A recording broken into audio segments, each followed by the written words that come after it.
E aí galera, beleza?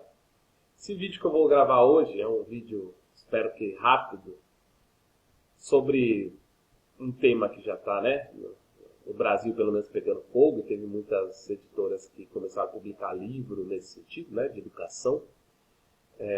E como eu estou estudando os decretos do Concílio Vaticano II, da Igreja Católica, tem um que me chamou muita atenção, que é um decreto sobre, uma declaração sobre educação, né? Especificamente tratando de educação. Eu sou professor, né? Eu sou professor de escola pública, municipal e estadual. Eu tenho os dois cargos, e dou aula de filosofia, e eu estou dando aula de história também esse ano. Não faz tanto tempo que eu dou aula assim, acho que uns 6 anos, 7 anos por aí. E sempre dei aula em escola pública, né? As minhas experiências de aula sem ser na escola pública está relacionada à igreja ou videoaula. E trabalhei em escola particular, acho que 11 meses só. Então é uma questão que é importante, né? E que me interessa também. Não é um negócio que eu estudo tanto, assim, a educação, esses problemas, mas me interessa. E me chamou a atenção essa declaração do Concílio Vaticano II. Se trata da Gravissimo Educationis. Antes, o que foi o Concílio Vaticano II? Né? Às vezes a gente, né, pelo menos quem é protestante, eu acho que a maioria dos que eu conheço aí, o Concílio Vaticano II foi um concílio da Igreja Católica para levar ou inserir a Igreja Católica num diálogo com o mundo moderno.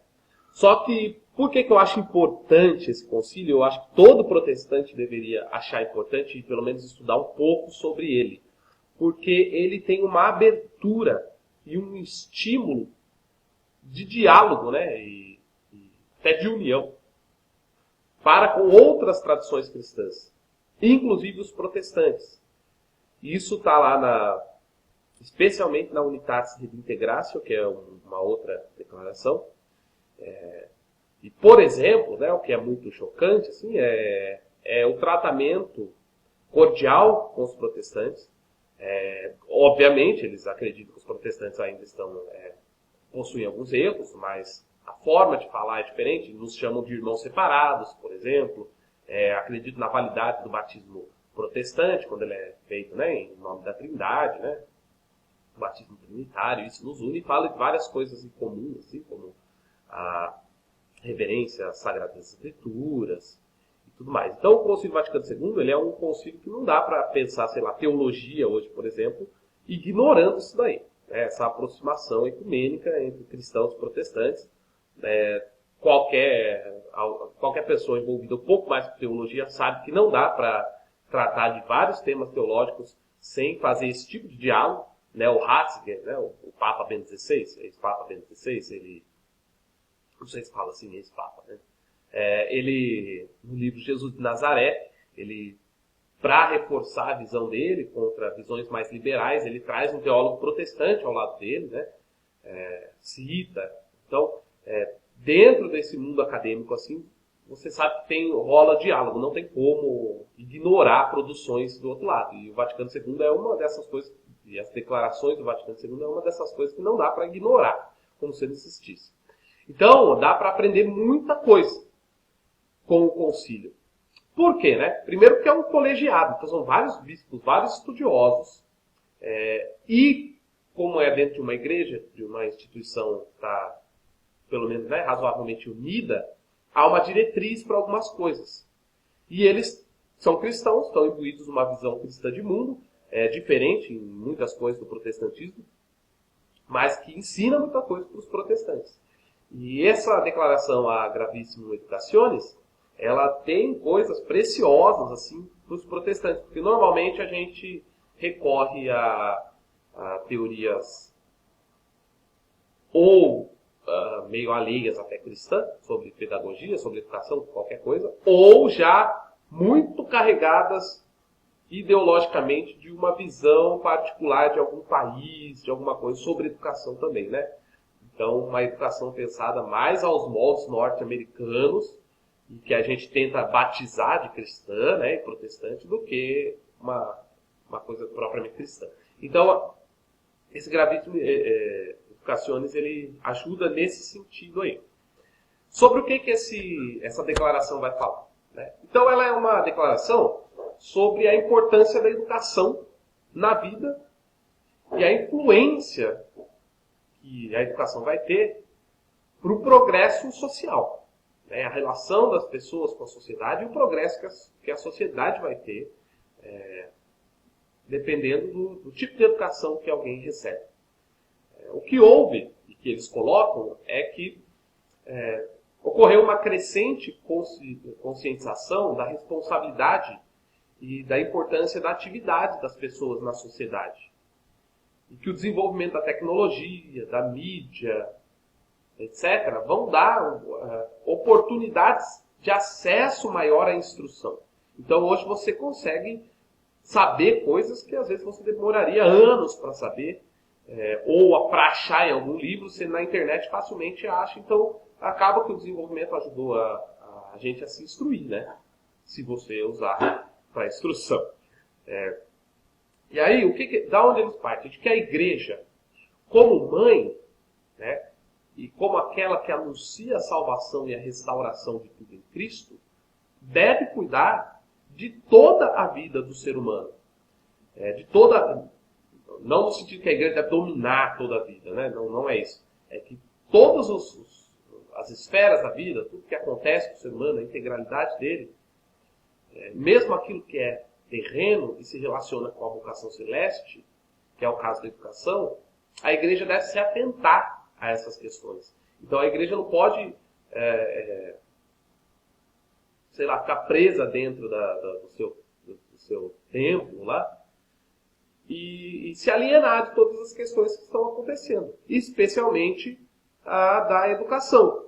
Por quê? Porque a educação está relacionada com o ensino de valores morais, né? Você aprende coisas quando é educado. Evidentemente, existem educações que não tocam tanto assim em questões morais. Tocam muito pouco. A igreja incentiva até o desenvolvimento dessas ciências, né? Que acha que isso, no fim, vai contribuir para o aparecimento da verdade de Deus. Mas isso eles não falam nessa declaração, falam em outra. Eu me esqueci agora qual é. Enfim, na educação você aprende valores morais. Então a questão é como que a igreja pode se esquivar de ensinar valores. E na visão protestante, como que a igreja, né, de modo geral, assim, pode se esquivar de se envolver com essas coisas, como se essas coisas não tivessem uma relevância para a fé. Né? Como se o ser humano não fosse integral. Ele fosse só um ser espiritual que precisa ouvir o evangelho e mais nada, nenhuma diretriz sobre nada das outras coisas da vida. Então, o primeiro ponto importante que já é colocado nessa declaração é que a educação ela é um direito inalienável e inseparável da dignidade da pessoa humana. Privar isso de alguém é privar a pessoa de algo que faz parte de sua dignidade. E que a formação de uma pessoa visa o fim último, só que também visa ofícios que ela vai assumir na sociedade. Então a educação vai formar uma pessoa melhor para ela agir melhor na sociedade. Ok? Você privar ela disso daí, uma pessoa disso, você acaba trazendo consequências até para a sociedade. O desenvolvimento das ciências pedagógicas, psicológicas e didáticas, eles colocam, devem ser levado em conta no desenvolvimento da criança, né, nas qualidades físicas, morais e intelectuais, para que essa criança obtenha uma responsabilidade maior diante da vida e a liberdade dela. Né? Uma coisa curiosa é que eles falam até da sexualidade, da educação sexual, e isso vai se incluir nessa formação que deve ser feito de modo prudente. Só que eles vão pensar a sexualidade de um certo modo. Já eu falo disso daí.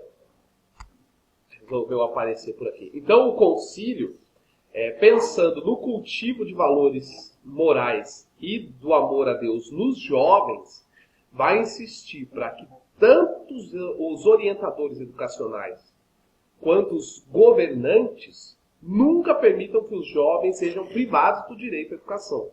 E ainda vão exortar os filhos da igreja, né, os cristãos, a serem ativos, colaborando no campo da educação.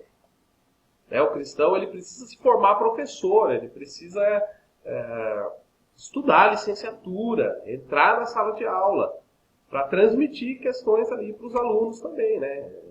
Não só intelectualmente, mas como na conduta deles.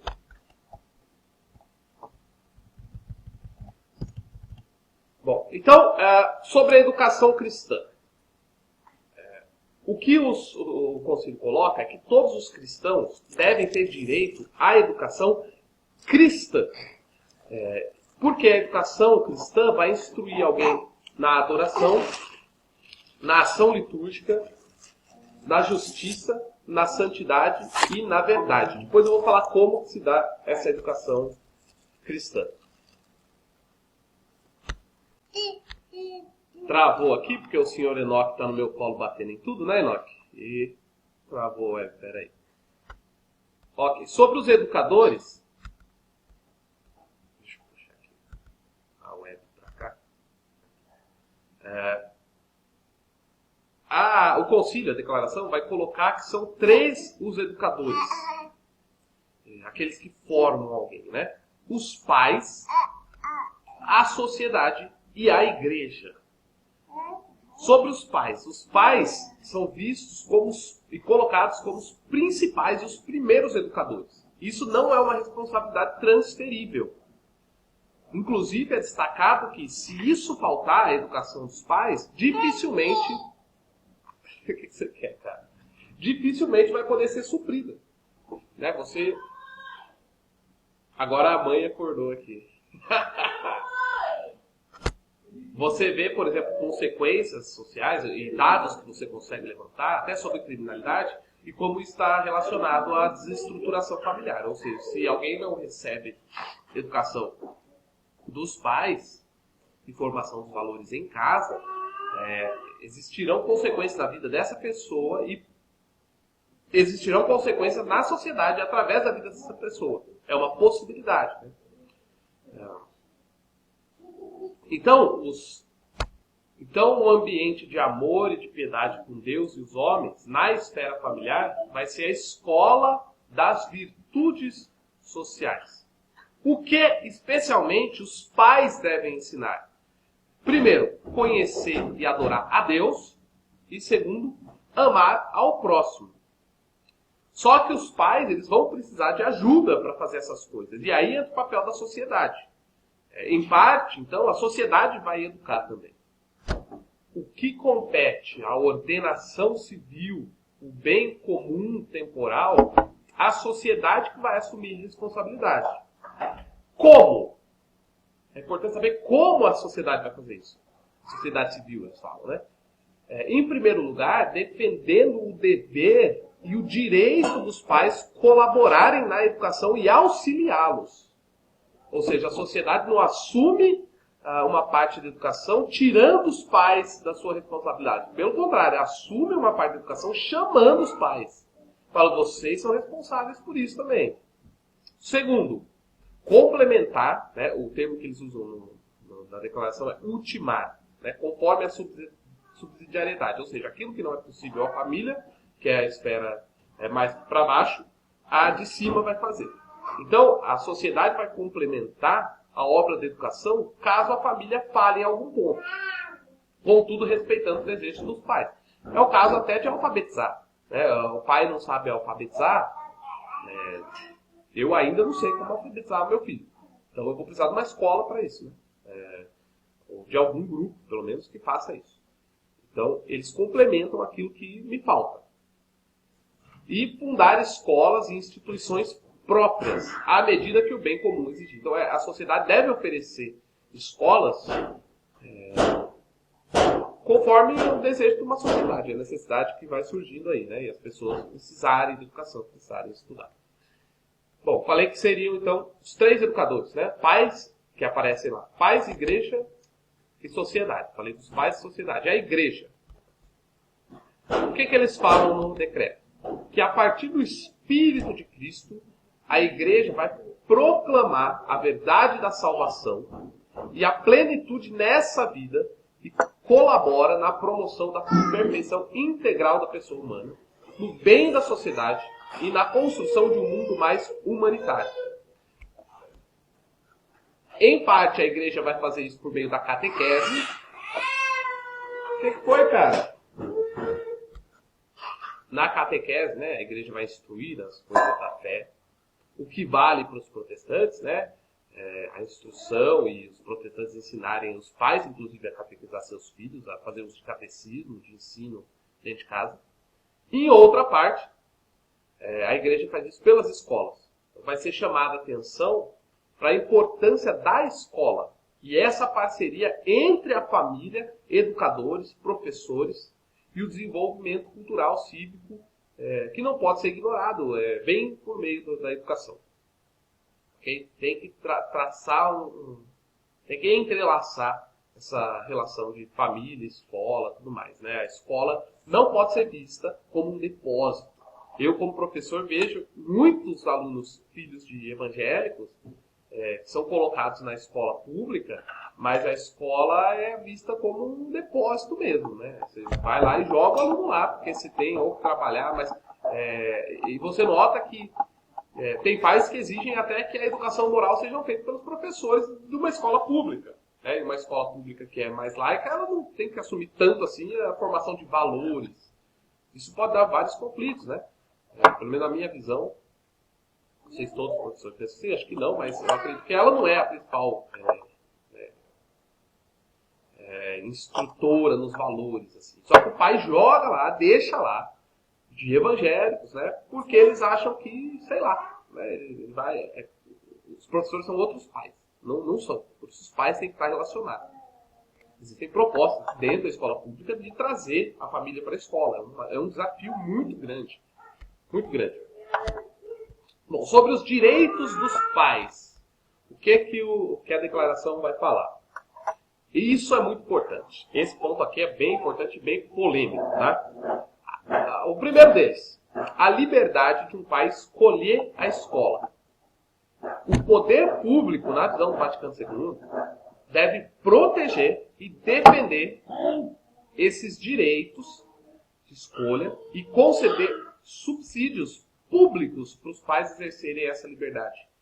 Que seria, talvez, por meio de voucher para a educação. Né? No Brasil, isso não é muito bem visto ainda, mas em vários países desenvolvidos isso existe. Como funciona? Né? Nós todos pagamos impostos. Esses impostos, parte deles, né, são revertidos para a educação. Quando você quer estudar numa escola particular, você acaba tendo que pagar de novo. Certo? O que é o voucher? É você que não tem condições, pelo menos, né? O voucher para mais pobres, né? Não significa que todos têm que fazer isso, mas alguém que é mais pobre. Eu, por exemplo, sou, não sei, um exemplo, eu sou presbiteriano. Eu quero que meu filho estude no colégio presbiteriano. Só que eu sou pobre. E o colégio tem a mensalidade porque tem os custos dele, né? Tem os gastos, tem as coisas lá. O que aconteceria? Como eu também contribuo, parte dessa contribuição, ou seria dado um valor do governo, para que eu matriculasse esse meu filho e pagasse a mensalidade conforme esse valor que o governo vai estar revertendo. E eu colocaria meu filho lá. Óbvio que vai ter um acompanhamento, né? Se meu filho está indo na escola, não está faltando, se eu não estou usando esse dinheiro para outra coisa, e meu filho está em casa, tem que ter um acompanhamento, é evidente. Mas esse voucher, esse subsídio público para que eu matricule meu filho, respeitaria a liberdade de escolher uma escola e possibilitaria para aquele que não quer o filho numa escola pública, porque quer educar o filho em determinados valores, pudesse matricular o filho na escola de acordo com os seus desejos. Né? Segundo ponto sobre os direitos dos pais é que o Concílio fala que o Estado não deve monopolizar a educação. Não deve existir só escola pública. Por quê? Porque vai contra o direito da pessoa humana e vai contra o pluralismo social. Então, se tem um muçulmano, um judeu, qualquer pessoa com religião ou valores que queira educar na escola também o seu filho de acordo com esses valores, O Estado não pode ele monopolizar a educação. Eu sou professor de escola pública, mas eu quero que meu filho, o Enoque, ele estude em uma escola confessional. Eu não sei se vou ter condição de pagar. Professor de escola pública está capengando.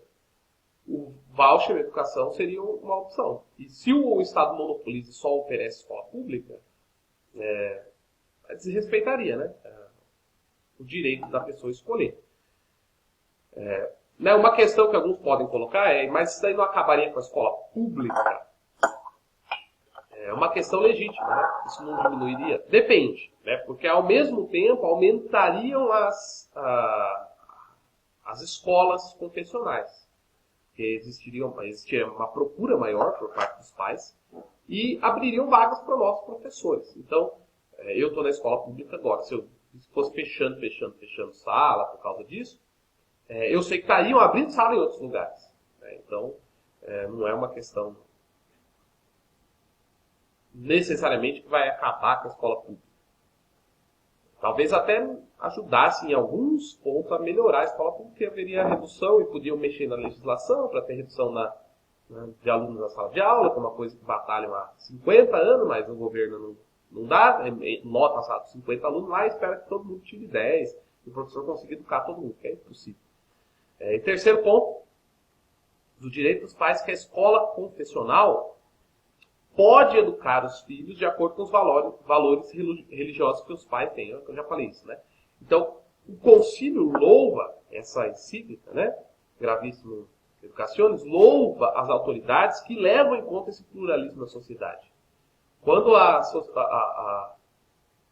autoridade civil não leva em conta o pluralismo, ela está cometendo injustiças. E não interessa se é uma ideologia mais laicista que está no governo, ou se é católica, ou se é protestante.